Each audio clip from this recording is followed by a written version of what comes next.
What if I told you that a simple math problem like 1x1 could reveal secrets about money and our society? Today, we're going to shake up how you see numbers and their big impact on everything from your wallet to the world. We'll start with a question that sounds easy, but is actually loaded with controversy. Is 1x1 really just 1? By digging into this, we'll uncover how this basic math affects our views on money, growth, and what we think is possible.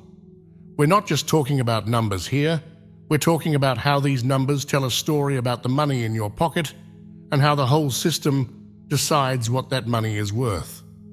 Stick around till the end, because you're going to see how rethinking these simple truths can change the way we understand our economy, our society, and even our choices. It's more than a math lesson. It's about questioning the rules of the game and finding out how we can play it differently. The illusion of mathematical certainty. Diving into the philosophical and mathematical assertions made by Terrence Howard, renowned for both his acting career and his foray into challenging the underpinnings of mathematics, we find ourselves at the intersection of celebrity influence and intellectual inquiry. Howard's critique extends beyond a mere mathematical curiosity, aiming to unravel the very fabric of our understanding of growth, progress, and the economic systems that guide our society. The traditional equation, 1x1 equals sign, one is not just a mathematical statement. It's a metaphor for how we've been conditioned to perceive value and growth. In nature, the concept of multiplication embodies expansion and exponential growth, as seen in the way a single cell can divide and proliferate into complex life forms. Howard's question challenges us to reconsider if our mathematical foundations are artificially limiting our conceptualization of potential, echoing the ancient Greek paradoxes that questioned the foundations of mathematical logic.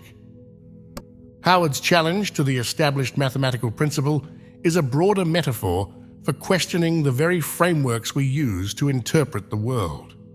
This isn't just about numbers, it's about how we understand everything from biological growth to the way we structure our economies.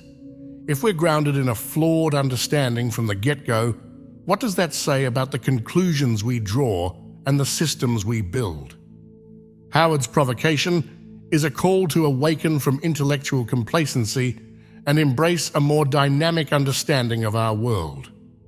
At heart, he's probing the oversimplifications that underlie modern economic theories, where growth is often linear and incremental, neglecting the natural world's multiplicative and sometimes exponential patterns. This critique is particularly resonant in discussions of sustainability and ecological economics, where traditional models fail to account for the complex, non-linear interactions within ecosystems. By questioning the basis of our economic calculations, Howard is indirectly highlighting the need for models that can incorporate the true nature of growth and the interconnectedness of systems, potentially leading to more sustainable and equitable economic practices. Howard's foray into the philosophical implications of a simple mathematical equation transcends academic interest and touches on the existential. It suggests a society built on simplified, linear assumptions may overlook the richness and complexity of life, potentially to our detriment. In questioning how we measure and value growth, Howard is also questioning the societal and economic structures we've normalized, urging a reconsideration of what we value and why. The transition from gold to fiat currency. The transition from tangible gold to fiat currency represents one of the most significant shifts in the global financial landscape, fundamentally altering our understanding of money, value, and economic power. Historically, currencies were backed by physical commodities, most notably gold, ensuring that money had intrinsic value. This gold standard acted as a restraint on the amount of money governments could print, providing a stable foundation for international trade and investment. However, the move to fiat currency money that isn't backed by physical commodities, but rather by government decree, has transformed the nature of money itself. No longer tethered to tangible assets, the value of fiat currency relies entirely on trust in the issuing government's stability and its ability to manage the money supply responsibly. This shift has granted central banks unprecedented control over the economy, allowing them to print money at will, manipulate interest rates, and influence economic conditions without the natural checks and balances provided by a commodity-based system. The consequences of this transition are profound and multifaceted. Firstly, it has made economies more susceptible to inflation, a scenario where the purchasing power of money diminishes as more currency circulates within the economy. Inflation erodes savings, diminishes living standards, and can lead to economic instability. Moreover, the detachment from a physical standard has made currency values highly volatile, subject to the whims of governmental policies and international sentiment, rather than the scarcity or abundance of tangible assets. Furthermore, fiat currency has facilitated the manipulation of currency values, serving the interests of those in power. By controlling the money supply, governments can influence economic performance, affecting employment rates, investment flows, and even electoral outcomes. This power, however, comes with significant risks, as poor monetary policy can lead to hyperinflation, economic crises, and loss of public trust. For the average person, the implications of a fiat currency system are far-reaching. It means living in an economy where financial stability can be undermined by policy decisions made far from the public eye. It signifies a scenario where wealth and financial security are not just determined by hard work and saving, but also by the fiscal strategies of central banks and the government's ability to manage the economy effectively. In essence, the transition to fiat currency has not only changed the nature of money, but has also reshaped the global economic order, concentrating power in the hands of a few and making the quest for financial freedom and stability more challenging for the average individual. The move away from gold-backed currencies has indeed facilitated greater flexibility and growth in modern economies, but it has also introduced new vulnerabilities and a greater need for vigilant, informed, and responsible monetary policy. Fractionalization of currency and its implications. Let's dive deeper into the world of fiat money, where the concept of fractionalization isn't just a complex term thrown around by economists, it's a crucial cog in the machine that keeps the modern economy spinning, but also teeters it on the brink of instability. Fractionalization of currency? It sounds like something out of a magician's handbook, and in many ways it is. It's the magic trick banks use to make money out of thin air. Here's the rundown. Banks only keep a fraction of your deposit in reserve. The rest, they lend it out. So if you deposit $100, they might keep $10 and loan out the $90 to someone else. That $90 gets deposited again, and the cycle continues, multiplying money beyond the actual cash the bank started with. This is how most of the money in our economy is created. But here's the kicker. It's all based on trust. The trust that not everyone will come asking for their money back at the same time. The rabbit hole goes deeper when you consider the impact of this financial wizardry on the economy. Picture this. With more money floating around, each dollar in your pocket becomes a bit less special, leading to inflation. Suddenly, the $5 burger at your favorite joint jumps to $6, then $7, without your paycheck catching up. This eroding purchasing power is the silent thief in your wallet, courtesy of currency manipulation through fractionalization. But it's not just about pricier burgers. This system is the bedrock of the economic elite's power, effectively deciding who gets access to the money multiplier magic. While big players get loans to build empires, the average Joe might struggle to secure a mortgage. This system doesn't just affect what you can buy, it shapes your very opportunities in life, maintaining the status quo by ensuring money flows in familiar circles, keeping the rich rich, and making it hard for others to break into the club. This is where the plot thickens. By controlling the creation and flow of money, those in power can essentially guide the economy's destiny, for better or worse. The 2008 financial crisis wasn't just a fluke. It was a direct result of this high-stakes game where banks overextended themselves, gambling with money they created out of thin air, leading to a cascade of defaults when the illusion shattered. So, as we pull back the curtain on the grand illusion of fractionalized currency in a fiat system, it's clear this isn't just economic jargon. It's a fundamental force shaping our lives, from the macroeconomy down to the price tags in your local store and the very structure of societal opportunity. Understanding this concept isn't just about financial literacy, it's about peering into the control room of economic power and seeing who's pulling the levers and how it affects you and me every single day. The psychological impact of economic systems. Venturing into the psychological labyrinths crafted by our economic systems, we uncover a chilling reality. These systems, hinging on debt and endless consumption, aren't just external structures. They infiltrate our psyches, subtly dictating our notions of freedom, success, and self-worth. Consider this.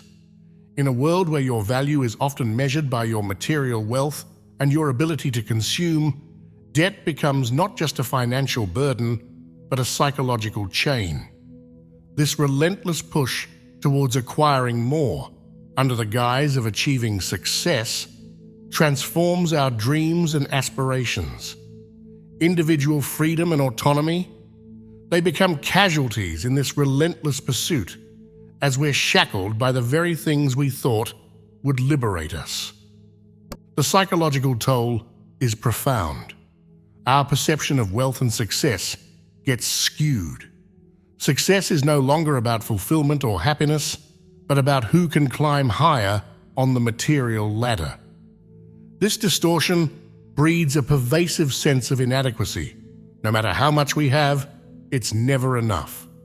The societal bar keeps rising, fueled by social media and advertising that bombard us with images of a life just out of reach, unless, of course, we're willing to plunge into deeper debt. But here's where the plot thickens.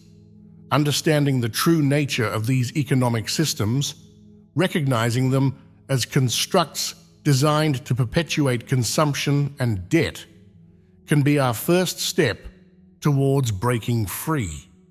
It's about seeing beyond the illusion, realizing that wealth isn't just about accumulating more, but about defining success on our own terms. It's about recognizing the freedom in autonomy, in making choices that align with our values, not just our wallets. This awareness can be empowering. It's a call to action, not to reject wealth or success, but to redefine them, to build systems and structures that value individuals for their contributions, not their consumption. To create a society where success is measured not by what we can take, but by what we can give back. And perhaps most importantly, to foster a world where our economic systems support our quest for happiness and fulfillment, not hinder it. By delving into the psychological impact of these economic frameworks, we're not just critiquing a system, we're starting a conversation about what it means to be truly free. It's a dialogue about breaking the chains of consumption and debt and reclaiming the autonomy to craft a life that's genuinely worth living. Theoretical foundations of economic control. As we peel back the layers of our economic systems, we find at their core not just mechanisms for trade and commerce, but powerful tools for social control. These systems, deliberately complex and often opaque, serve not only to facilitate economic transactions, but also to maintain and solidify power structures within society. This exploration is not just about understanding economics, it's about recognizing the chains of control and finding ways to break free. The idea that economic systems can be used for social control isn't new. Theoretical frameworks dating back centuries have pointed out how those in power use economic dependency as a leash on the population. Consider the feudal system where serfs were bound to the land and to a lord's will, their economic stability entirely dependent on the whims of their overlords. Fast forward to today, and while the mechanisms have evolved, the underlying principle remains: control the economy and you control the people. Marxist theories go further, suggesting that capitalist societies are structured in ways that inherently exploit and oppress the working class, keeping the majority in a state of economic dependency. This isn't accidental. It's a feature of the system, designed to keep power concentrated in the hands of a few. By controlling the means of production, these few dictate the terms of existence for the many, perpetuating cycles of poverty and dependence. Historical shifts, such as the Industrial Revolution or the move from gold-backed currencies to fiat money, weren't just economic milestones. They were power plays that reshaped societal hierarchies and control mechanisms. Each transition further abstracted the concept of value and wealth, making the economic system more complex and harder for the average person to navigate or challenge. But here's where the narrative can change. Individuals aren't just cogs in this machine. They're the very gears that can grind it to a halt. Education is the key to unlocking these chains of economic dependency. By understanding the workings of economic systems, their historical contexts, and their impacts on society, individuals can start to see the levers of control and how to pull them. It's not just about financial literacy, though that's a start. It's about understanding the economic theories that shape our world, recognizing the patterns of control and exploitation, and learning from historical examples of resistance and change. Armed with this knowledge, individuals can begin to envision and work towards alternative systems, ones that prioritize the collective well-being over the accumulation of power and wealth by the few. The path forward involves building communities of knowledge and resistance, pooling resources, and supporting systems of exchange and value that operate outside the traditional power structures.